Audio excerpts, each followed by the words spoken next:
Ek is so dankbaar. Daar's verskriklik baie voeltjies in hierdie omgewing. Vanoggend so 4:30 se kant. Toe begin die voeltjiekoor vir ons te sing. Julle en ek dit nou geniet. Natuurlewe, die wonder van die natuur. Ons moet dit waardeer, mense, terwyl ons dit het. Ek reis op die oomblik in die bosveld. Ek wil graag met julle deel. Kyk hoe pragtig groen is dit hier so na die reën.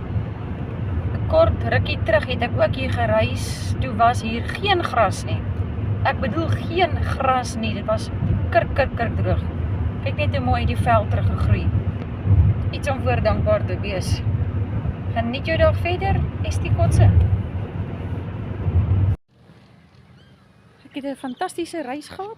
Ek is hier by my bestemming. Daar is ontvangs. Ek gaan gou inboek. Ek gaan nou vir julle 'n video stuur van hoe dit hier lyk. Wonderlike dag vir jou, Estie Kotse.